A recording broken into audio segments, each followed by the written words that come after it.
Hey everybody, welcome to our latest webinar all about sponsorship, the 5 sponsorship realities that change everything. We got a lot to cover, so we're going to dive right in. Let me do a quick introduction for those of you who don't know me. And for those of you who haven't seen me in a while, I've grown a beard. Turns out I wasn't as bald as I thought I was, and I now have hair on my head. So my name's Chris. I'm the president CEO of the Sponsorship Collective. We're a boutique marketing firm who do nothing but sponsorship valuations, inventory building, activation, and sponsorship strategy. So I've worked on the entire spectrum of the sponsorship process, as have my staff, from multi-million-dollar campaigns to local event sponsorship and everything in between. So you no doubt have been to our website. There it is. Just in case, you should definitely check out our blog. Tons of good information there.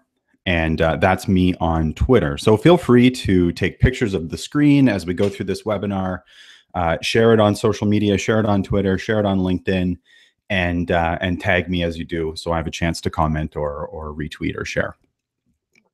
So what are the goals for this session? Obviously, we're going to look at 5 trends that you need to know about, but this is not your typical trend session. We're not just going to review. In fact, we're not at all going to review broad spending habits in the sponsorship industry and try to infer trends from that or how that affects you. We're actually going to be looking at what we're experiencing and seeing on the ground and what we're hearing from sponsors. So we're going to do a deep dive into 5 trends that you need to know about. We're going to look at some case studies and mistakes and best practices, how to use reporting, activation, and fulfillment to write next year's proposals. We're also going to look at some actions you can do immediately that you can take today to bring in more sponsorship dollars. So we have a lot of people on this webinar, and the way we're handling questions, rather than trying to rush through a ton at the end, which always feels a bit rushed and maybe even a little disappointed when I'm attending a webinar. So what we do instead, you actually enter your question into the question box there, hit send, and it will email me directly your question. And then I'll spend some time thinking about it, giving you a detailed response. And I'll even send you some links and some resources by way of our blog to help get you going. So the questions will not be answered immediately, but they'll be answered quite thoroughly. Okay, so of course, this is a session on sponsorship. And of course, we have a sponsor. Not just my organization, the Sponsorship Collective, but more specifically, the Sponsorship Academy, which is our online education and coaching program. So for those who are attending the webinar, we have a special deal for you. But to give you a sense of what we do in the Academy, and then we're going to dive right into the meat of this presentation. The Academy is where we put all of our best practices. Everything we do with clients, we describe and teach you to do inside the Sponsorship Academy. So you get the original 5 stages of sponsorship course, unlimited access. You can visit and revisit as much as you'd like. We cover everything from prospecting to valuation to understanding your audience to making activations to activation, fulfillment, and renewal. With the Sponsorship Academy, you also get a monthly coaching call with me or one of my staff, one of our coaches, where we go deep into issues you're having. So you're learning from the Academy, you're trying to implement and apply. We get together and talk about how that's going. You also get free access to all of our live workshops online, of course. And so we do those at least every quarter. We recently had one on valuation, getting the meeting, sponsorship package creation. So we've recently done these, and we'll continue to do these and more throughout the year. We packed the Academy full of templates. We've got a template for everything. And again, we'll coach you through that process. But the real goal of the Sponsorship Academy is for those who want to do sponsorship in-house, no more guessing. We will show you exactly what to do to bring in more sponsorship dollars, period. It's what we do. It's what we perfected. It's what we use with clients. We keep nothing proprietary or hidden. We give it all to you inside the Academy. So check it out. Use the discount code webinar. You can click the link that's off to the side of the webinar as well, and I'll send you some information by email afterwards. Sponsorship Academy, would love to see you guys in there. Okay, so let's get on the same page here. When I say sponsor, I mean people in these areas. brand management, business development, marketing, product placement, sales, sponsorship, communication. So when I make a claim about what sponsors want, picture these people and what they want. So for those who are coming to this session from the charity and not-for-profit space, you may be surprised that you don't see foundation, CSR, corporate social responsibility, community engagement, corporate philanthropy missing from this list. Those are not your sponsors, and that is not who you should be talking to about sponsorship. So this is what I mean when I say sponsors. Reality number one. So this is all about sponsorship for all kinds of sponsorship seekers. This is the only reality, the only trend that applies to the charitable and not-for-profit sector only. So if you are not in the charitable or not-for-profit sector, you have my permission to just catch up on email for the next minute and a half, and then you have to come back. But stick around, because I think you'll learn something from this as well. Charity, not-for-profit folks, reality number one, sponsorship is never philanthropy, even when it is. I've had clients come to me and say, oh, we sat down in a meeting and they told us that it's all about the kids. And so I challenge them to tell their sponsor, no problem then. We won't recognize you at any events. We won't mention your name. We won't let you give out samples. If it's all about the kids, then just give us the money. What do you think your sponsor would say to that? They would walk away. Sponsorship is never philanthropy, even when it is. Michael Rosen's a brilliant fundraising consultant, writer. I love his stuff. And he asked many years ago, what do unicorns and corporate philanthropy have in common? It's a nice idea, doesn't exist. Now, I will comment though, there is some corporate philanthropy out there. Indeed, there is. We can't deny that. It represents a tiny, virtually insignificant portion of the corporate dollars out there. So even if you found someone willing to just give away the money that they're supposed to be banking as profits for their shareholders, even if you've convinced a company that they should give away their profit, which is very hard indeed, for every dollar they give you, there's $100 in marketing that could be spent on what you're doing. And there's also a tremendous amount of competition for those philanthropic dollars. So here's what I see out there, though. More alarmingly to me than charities and not-for-profits going to companies and asking them for a donation, which goes against the reason companies exist, which is to be profitable. I think a more troubling practice is this idea of blending sponsorship, marketing, and I call it CSR, corporate social responsibility. You could see it as corporate philanthropy. So in other words, you go in trying to get a company to agree to put their logo on some stuff and then also help the kids, because you can't define your philanthropic goals. And when I say help the kids, I mean whatever your programs are, the kids, the puppies, the homeless people, whoever it is you're trying to help as a charity or not-for-profit. You can't fully define why a company would want to give you money by way of philanthropy, nor can you fully define why they'd want to invest with you from a marketing perspective. So the natural solution is combine the two. Hey, company X, give us money, we'll put your logo here, and we'll help a bunch of kids, animals, whatever. We'll build a hospital and we'll put your name on it. So what I see is organizations focusing internally around the cause versus your sponsor's goal outcomes in a proposal. Trying to sell sponsorship to the foundation folks or philanthropy to the marketing staff. CSR proposals with logos, using words like support or donation, tax receipting sponsorship. There's a problem with this confused approach. In the middle, you see blending sponsorship and philanthropy. And here's what happens. You finally get a contact in the CSR foundation space, but you've added a bunch of logos and free tickets that maybe they can't accept because that's not really philanthropy. So they pass it over to the marketing and sales department. But on page 1 through 6, you've described your mission, your vision, how many people you're going to help. So marketing and sales sees this as a philanthropic offer. So over it goes to CSR and foundation, who then see this as a marketing opportunity because you're at a golf tournament. You're trying to encourage them to meet certain people. So it's not really CSR. So back it goes to marketing and sales until somebody very proudly and happily puts your proposal in the garbage. It doesn't satisfy anyone's needs. So away it goes. The fox that chases two birds catches none. being confused and blending philanthropy with marketing is not a good strategy. So what's the best practice? We're going to talk more about this throughout the webinar, but you must know and define your audience. You have to understand the value of your brand and what you offer beyond being a good cause. You have to know your web traffic, where they're coming from, what are their interests, who are your social media followers and their interests. Determine the interests and buying power of your audience and ask who cares about the audience. So we're going to talk a lot about audience shortly, but let's leave it at that for now. Fact. This is a great tweetable moment. Sponsorship is never philanthropy. Sponsorship is short form from the ancient Greek of sponsorship marketing. It's a technique borrowed from the for-profit sector. It's a marketing technique. It is not charity. It is not fundraising. It is definitely not philanthropy.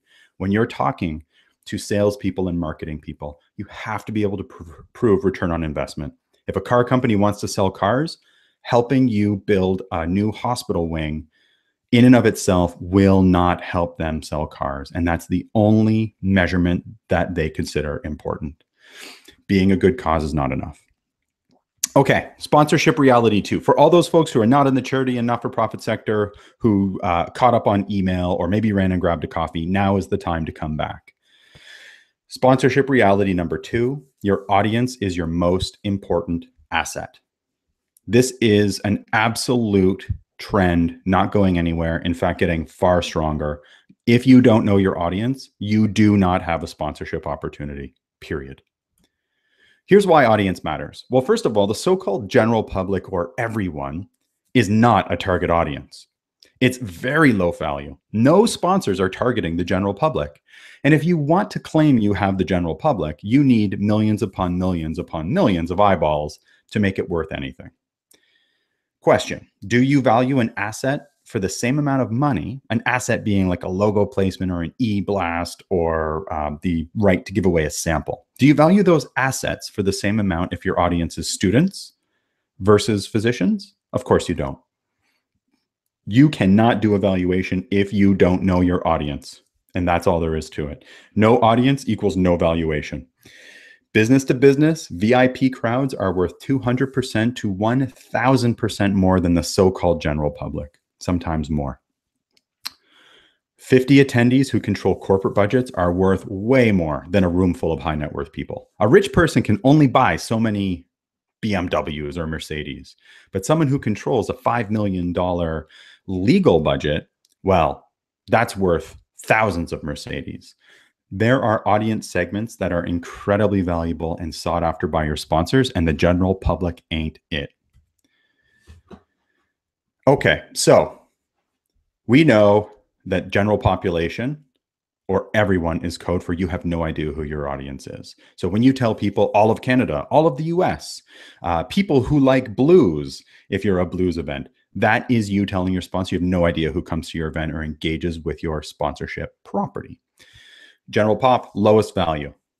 You need a massive audience. For those in the Commonwealth, I apologize. I'm about to butcher the English language. For those in the US, this is going to sound perfect to you. I learned this quote from a guy named Dave Risley, who's a really smart marketer in the US, although I don't think he coined the term. The rich is in the niches. The rich is in the niches. So in Canada, Australia, I think pretty much the rest of the English-speaking world says the rich is in the niches, but it doesn't rhyme. So the rich is in the niches. What does that mean? The smaller, more defined you can get with your audience, the better. So before everyone emails me and says, what do I do if I only have a small audience? My response is good. You want the smallest possible, most well-defined audience you can possibly identify.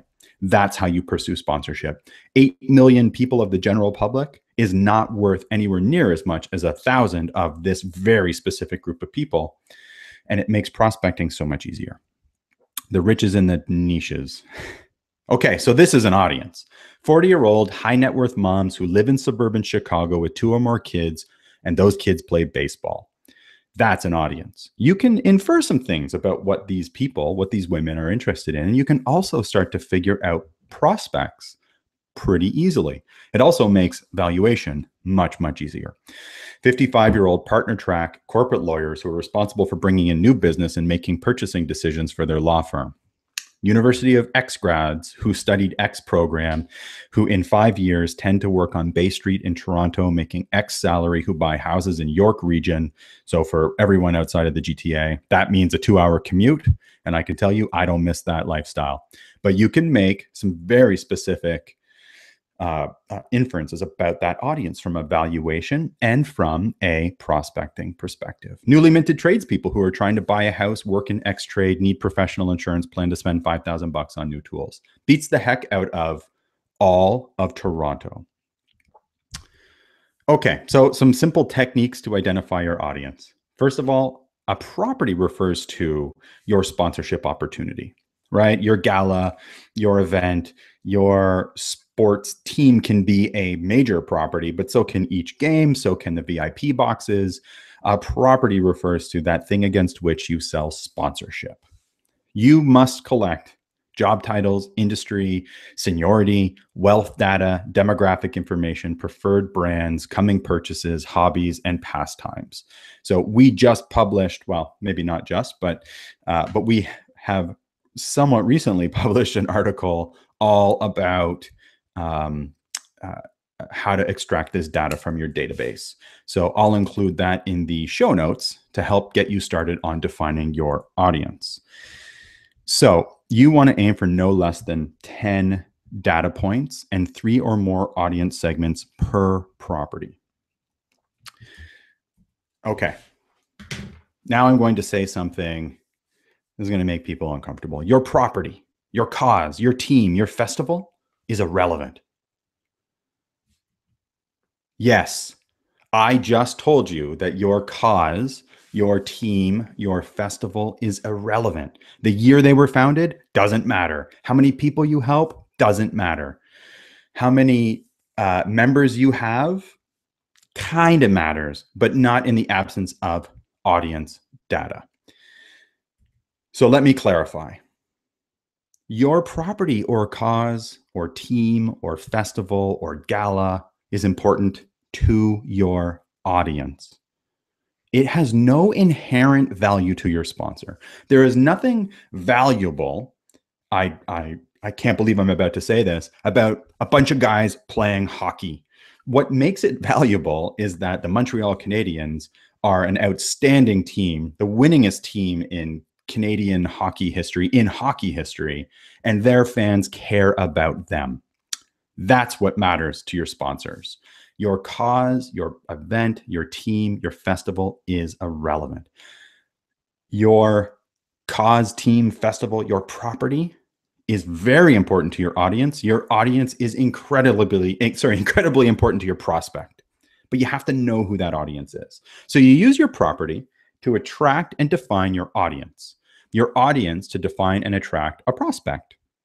Together with your sponsor, you find ways to bring your prospect to their audience using your property. So it's irrelevant. It has no inherent value except when it can bring an audience together around a prospect. For those who go in thinking sponsors will do this because it's the right thing to do, you are in big trouble. This is not, this is a new trend. Certainly for charities and not-for-profits to shift to this kind of thinking. This is a 20-year-old trend, this shift towards audience. And we're going to talk more about that. Always this. Property brings in audience, audience brings in your prospect. Always property, audience, prospect. Never this. Never property right to prospect. 6 pages about your mission and vision to your sponsor, unimportant. 6 pages about the history of your sport organization, completely irrelevant. What is important is this. Your property exists. It brings in an audience. Your audience fits a series of demographic items. They have these qualities. They care about your property. And therefore, if sponsor connects with property, audience will be engaged. Always this, never this. Okay, reality number 3. Valuations are no longer optional. Maybe they were never optional, and they certainly weren't optional to larger properties. But now valuations are absolutely essential. So I'm also going to include a link to we wrote a really significant blog post, or I wrote a really significant blog post all about how to do a valuation. We built an infographic and a checklist. It's all free. I'll send that over as well. So you'll have access to that rather than me going over pages and pages and pages of values. I'll send over the blog post. So valuations are no longer optional. This is common valuation practice. I have no idea what my property is worth. I get questions all the time. How much do I charge for gold? Well, first of all, you should not be using gold, silver, bronze. And you shouldn't just change the name to something else. Tiered sponsorship packages are a complete disaster and have been out of favor for 2 decades. Stop doing it if you're doing it. But people ask me all the time, what's the mid-level worth, right? They have no idea the value of what they're offering. And I think it's because you have no idea who your audience is. So this is the valuation process. And again, we go into great detail in the blog post. Valuation process, property identification, inventory building, audience identification, your tangible values, your brand value. Then you build your activation ideas. And then all of that tells you exactly who your prospects are. So if you're starting in sponsorship or you're starting out your prospecting and you say, I'm not sure who to contact, that's because you're starting with prospecting. And actually it's an outcome of the valuation process. It is not really in and of itself an activity. By the time you get to prospecting after evaluation, it's incredibly obvious who you should be talking to. Okay, so here's common practice. Shoulder shrug method. Just doing what you did last year because it seems to have worked. Starting with how much money you need. Well, we have to hit budget. We need 100,000. Therefore, this golf tournament title sponsorship is $50,000. Tiered sponsorship packages, you are screaming to your sponsor. You have no idea what your property is worth. And I'm going to show you in a second how incredibly expensive that is for you, the sponsorship seeker. Not knowing your audience, saying that it's everyone or people who like a certain type of music or people who like hockey. These are not audiences. If you cannot predict, define, and measure your outcomes and ROI for your sponsor, you're in trouble. So you share with you a case study. 2 identical properties, different geographies, same sponsor. So in fact, in this case, they were both marathons. City A is giving Nike, it wasn't Nike, but Nike's actually outstanding in the sponsorship space. So I feel okay pretending it was Nike. But to be clear, it was not Nike. So City A is letting Nike set up shop and just give away shoes to all of their attendees. Give away shoes. City A is so happy to have this value add to their audience because they get free shoes and they're going to love the race and come back every year. But City A is afraid to charge Nike because they're afraid they'll lose the sponsor. They won't get these free shoes anymore. Well, City B retained us 6 years before. We did a valuation together. That same asset to the same company, to the same individual for the same property goes for $50,000. Property A for 6 years has left $300,000 on the table and got free shoes. City B has gotten free shoes every single year over 6 years and brought in $300,000. So if you are trying to make budget, $300,000 is not a small amount of money. If you're trying to cure a disease, if you're trying to make budget and get your holiday bonus, if you're trying to build a hospital, you cannot afford to leave $300,000 on the table. And here's the best part and or worst part. This guy right here, that's not the sponsorship seeker. That's Dave. He knows full well that City A doesn't know their value, and he's not going to tell them that. So instead of spending $100,000 on these 2 opportunities, Dave only spent $50,000, while City A, who is actually running a marathon for charity, raised negative $300,000 for their cause. Companies are there to make money. Dave is there to sell shoes.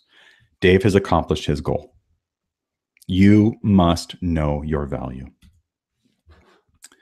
I keep putting my computer to sleep, so there's a bit of a lag after I hit the next button. So anyway, I need to warn you, this next slide has too many words on it. I know I shouldn't have slides like this. I'm going to read it to you. I've taken the courses that tell you that slides like this are unacceptable, but the fact remains, It's a really important slide to drive home a point. These are not my words. These are the words of a sponsor. I want you to get deep inside the thinking of Dave. I've worked in sponsorship sales and now I work with a brand, says Dave. The one constant I've learned is that asset values are never the same between properties. City A and City B, they're not worth the same. As a brand manager, I can put a value to an impression. Therefore, I can give an asset value. If I value one impression at 10 cents and there's a sign viewed by 500,000 people, that sign is worth $50,000. But that's not the end of the story, because as a sponsor, I'm not going to pay $50K for a sign valued at $50K. The ROI is $0. Our brand strategy, this sponsor has a brand strategy that tells them how to spend money in sponsorship. Our brand strategy demands a 3-to-1 ROI ratio to justify the purchase. Therefore, I would value that sign at $16.6 thousand. But that's still not the end of the story. It's my job to get the highest ROI possible. So spending $16K on a $50K sign is average job performance, right? Think back to Dave. They let him get away with paying $0 for that asset. He is so happy because he is now above average.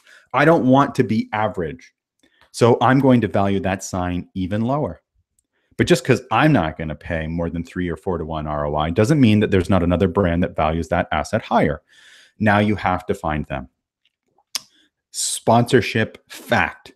Spending $16K on a $50K sign is average job performance, the standard. I don't want to be average. You sit down with this individual and tell them that you don't know what your value is, but you need $25,000, and that's why you called title sponsorship 25K. You are leaving money on the table, or you will be laughed out of the meeting. What you won't do is negotiate and find the right price for you and your sponsor, a price they're comfortable paying, a price you're comfortable taking home. If you don't know what your value is, you are in trouble. So I didn't write that. That came from a sponsor. That's the link to the blog post where the sponsor wrote that. So check it out. See for yourself. This is how sponsors think. Reality number 4, it is not all about logo placement. So if you do not know what the Honda logo looks like, I want you to take 5 seconds right now, do a Google image search for Honda. My hope is that you will not get any not safe for work images if you're watching this from work, but I feel like that's a pretty safe thing to look at. So look up Honda. You know what the logo looks like. I want you to make a mental note when you see the Honda logo. Go. Okay. How many people saw the logo? I know when I do this live, like 3 or 4 hands go up, and everyone says, but you went too fast. When you go to a gala or a sport event, do you stop in front of the signs and memorize every single one of these logos? I bet you do if you're a sponsorship salesperson, but if you're anyone else in the world, you do not. People don't spend long on recognition pages listing sponsors on websites. So here's my question. How much do you think Honda is willing to pay for every person in the room who saw their logo? $1, $1,000 for each person who saw their logo? I'll tell you this. $0.25 of a penny. So this is a Canadian penny, and this has even more relevance because Canada has decommissioned the penny. We've rejected this as a form of currency. You drop a penny, nobody picks up a penny. You go to the store in Canada and something costs $7.01. The cashier actually says, just give me $7. We have rejected the penny as a form of currency in this country. And yet a logo placement is worth $0.25 of 1 penny. I don't know what the conversion is to American pennies. It's not great. The point is the same. Logo placement, unless you have 8 billion eyeballs, is not a good way to raise sponsorship dollars. And it puts you in competition with every other logo placement opportunity. Should you include logo placement in your sponsorship packages? Of course. Should you expect to make budget based on logo placement? Well, only if your budget is a few $100s. So here's the reality. Logo placement is a tiny aspect of sponsorship. The problem is it's the most visible component to the public, which is why we think it's the most important or only element. Logo placement, least valuable asset you can offer.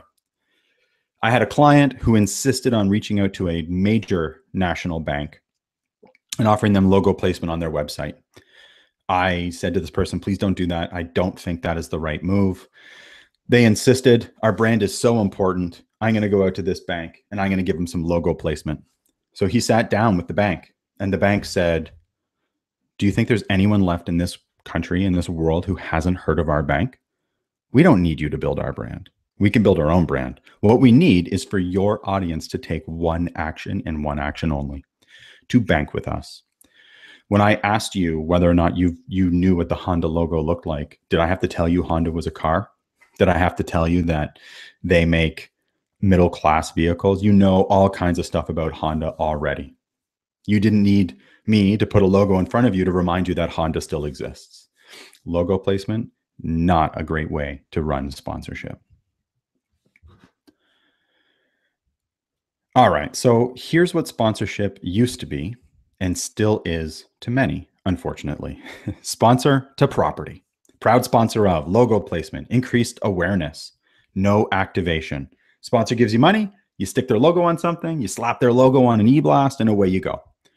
Old school sponsorship. This is the new sponsorship paradigm. This is what is happening in the world. This is what sponsors want. This is what we teach them when they bring us on board, sponsors, to understand what they're doing. This is what we do with clients when we teach them to get in front of sponsors and speak their language. Sponsor uses property to get in front of audience. This is the sponsor's view of the property leads to audience leads to sponsor. Sponsor uses property to get in front of audience.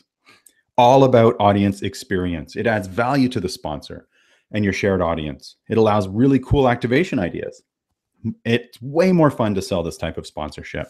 You're not just trying to convince some giant bank that a logo on your website is worth 10,000 bucks. You're sitting down with your sponsors and asking them what they want their audience, your audience, to do. And then you come up with an idea together to get in front of that audience and make your sponsor happy. And the best part is you can make so much more money this way. What is activation? I can hear you asking this question. Give me a second. I'm going to explain it. In fact, I'm going to explain it right now. What is activation? It's the switching on of your sponsorship. It's the coming up of an idea with your sponsor to engage their target audience in new and interesting ways. It is about doing what you said you would after you find out from your sponsor what it is they want. Delivering value to your audience with the help of your sponsor. You want your audience to be happy the sponsor is there, not just enduring another 2-minute speech, right? You want them to enjoy the sponsor being there. When you go to a hockey game, they don't stop play and make you listen to a commercial. Well, they kind of do if you're watching it from TV, but when you're live, they shoot t-shirts out of cannons. They give you, every time a certain player scores a goal or a hat trick, which for non-hockey fans, that's 3 goals in a game, you get a free piece of pizza. They do cool things together so that you start to link their brand to the property, the team you love. Go to a charitable event, if it's to raise money, that sponsor can help raise more money by matching gifts, by covering the cost of things, by making the event way more fun, which adds value to the audience. A logo on a ticket adds no value. It's your responsibility to ensure that your sponsor gets everything they paid for, including the outcomes they paid for. Remember, no sponsor ever woke up and said, boy, do I need a booth. Boy, do I need a gold sponsorship. Sponsors wake up and say, I need customers. I need brand awareness. I need to change my customers from thinking X to Y. The outcome is what you have to prove.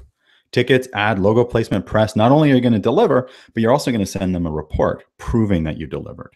So by the way, I'm going to be sending you a free ebook of templates with the recording.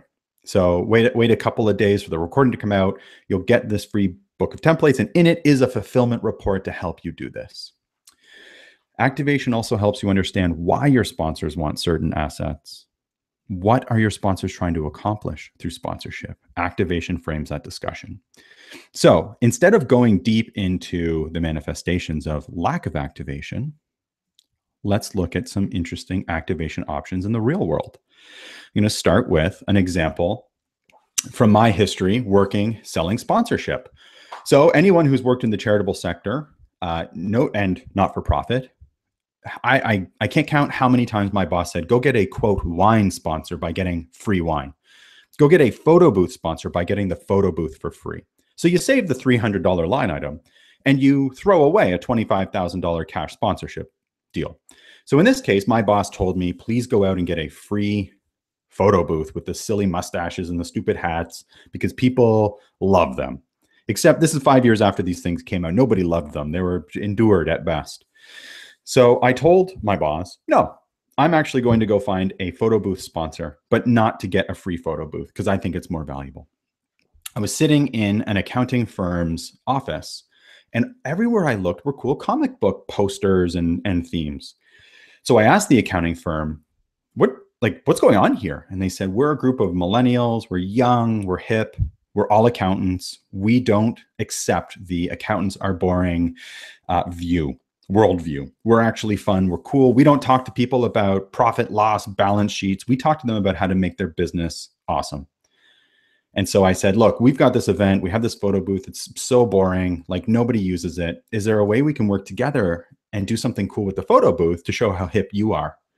And his eyes lit up. He said, why don't we bring a backdrop of Gotham City, which is where Batman hangs out? Why don't we bring some awesome costumes of people's favorite superheroes, and we'll get them to dress up like superheroes, take cool action shots. We'll bring the uniforms, we'll pay for the photo booth. And as it turns out, after I did a valuation, I learned that it was worth $25,000. So we put $25K cash in our pocket. Why? They cared about our audience. They wanted our audience to become their customers. And he wanted 2 minutes in front of the audience to entertain them. And he came dressed like Bane, that guy in the mask. And he spoke in Bane's voice. And he told the audience about how boring accountants are and how cool they are and their philosophy for business. And he challenged them all to come and get a photograph taken. Then we did a survey of our audience after the event. And what did they tell us was the best part of the event? This photo booth. This photo booth was the highlight of the event, not the cause we were raising money for, not the speeches, not the sad stories. This. It solved the sponsor's problem. It made our event awesome, and it put $25,000 in our pocket. If you are just getting free wine, free food, free photo booths and calling that sponsorship, you are flushing money down the toilet. Don't go to the photo booth place and ask them for a free photo booth. Go to an accounting firm and offer them a cool opportunity to get in front of their target audience. CIBC, giant bank here in Canada. And actually, I was just targeted today on Twitter by these guys, by CIBC, with a 30-second movie ad all about this activation. And so it was too late to put into the presentation, but really interesting timing. Anyway, so here's what happened. Toronto Pearson Airport in Canada, gigantic airport, huge, huge, huge airport. I actually think it's structured really well. I fly constantly, and I live in Ottawa, which means I'm always flying through Toronto into the US and into Canada for business. And so, because we work with people all over Canada and the US, I happen to really like Toronto Pearson Airport. But when the airport asked their audience what challenges they had, convenience, and these carts down in the bottom right-hand corner or kind of bottom center was the solution. They had trouble getting from place to place. You know, one thing that is definitely true about Canada is that we have a lot of space. So everything is just kind of gigantic and spread out. And so sometimes you have to travel really far and go through security, and carrying your bags is a lot of work. It's painful. If you're traveling for business, you have no real need for this. So I would argue that because you've got it down, right? I have like a tiny carry-on and I can live off of it for a week. This strikes me as something targeted towards travelers' families. That's who they're trying to get to, I think. They provide the cart for free, a little bit of branding on the cart, a nice activation here explaining what CIBC has done. Why? CIBC wants to deliver a message of convenience, perhaps. They're using the airport as an opportunity, not a charity, the airport, to get in front of folks and to bring them convenience. Fascinating activation. Ski hills. Skiers are definitely not in the bottom half of the wealth scale in Canada and the United States and probably Europe. They tend to be, I've done lots of work with ski groups, ski organizations, ski hills, and I happen to know that that audience is very, very valuable. CIBC put ski through ATMs on various ski hills. Why? To me, this is a family thing. This is what families, possibly families of wealth who travel, who ski, do. Message of convenience, making your life better. Ski through ATM. They solved the problem of the audience. They solved the problem of the ski hill in the airport, which is money. And they solved the problem for the bank, which is getting in front of their audience in a unique and interesting way. And so now they're spending money putting videos out into the world to show that they've done these interesting things. Fascinating activations. So I want to drive something home to you about these 5 trends. What it boils down to, in my view, is that the sponsorship proposal does not make the sale. You do. You must be sitting down with your sponsors, with your prospects, describing your audience, asking them questions about their goals, about their strategies, about what they want to accomplish, about what they're using to measure success. And then you can build something for them and only them. You show up with a gold, silver, bronze package, stuff it under the nose of your sponsor, and I can tell you without hesitation that my accounting firm would have walked away and I would have lost $25,000. These things can only come from a consultative, person-to-person, relationship-based sales process. If your boss or your board force you to make a sponsorship package, do it. Then open your desk, put the sponsorship package inside, close the drawer, lock it, and go out and talk to real people and find out what they're excited about and work with them to build something unique and interesting just for them. So, by way of reminder, first of all, you're going to get a couple of emails from me with the recording. You're going to get some information about the survey blog post and the audience blog post, as well as the valuation blog post. You're also going to get a link to join the Sponsorship Academy. Remember, if you use the code webinar, you have 3 days starting right now to get a $50 discount, by the way. And remember, it includes unlimited access to the original 5 stages of sponsorship course, from prospecting to valuation to making the sale. We hang out every month and coach and work through this process together as a group. You get free access to all of our live workshops, our online live workshops, every quarter, from getting the meeting to valuation to sponsorship package creation. And basically, I do regular surveying of the audience, of our audience, and ask what you want us to be teaching you about. And that's how we shape our education offerings. We have tons of template for everything. And most importantly, we take out the guesswork. We're going to teach you the language of the sponsors. We're going to teach you how to talk internally to your organization, how to streamline things to find the time. And I'll show you exactly what to do to bring in more sponsorship dollars. So please check it out. That's it, folks. I appreciate it. Remember, you can send me questions. Do so right now, though, because as soon as this ends, that question box will vanish. And you'll never be able to ask me a question. I'm just kidding. Then you'll have to email me directly, which is totally fine, too. That's our website. That's me on Twitter. Thanks again, folks. Good luck.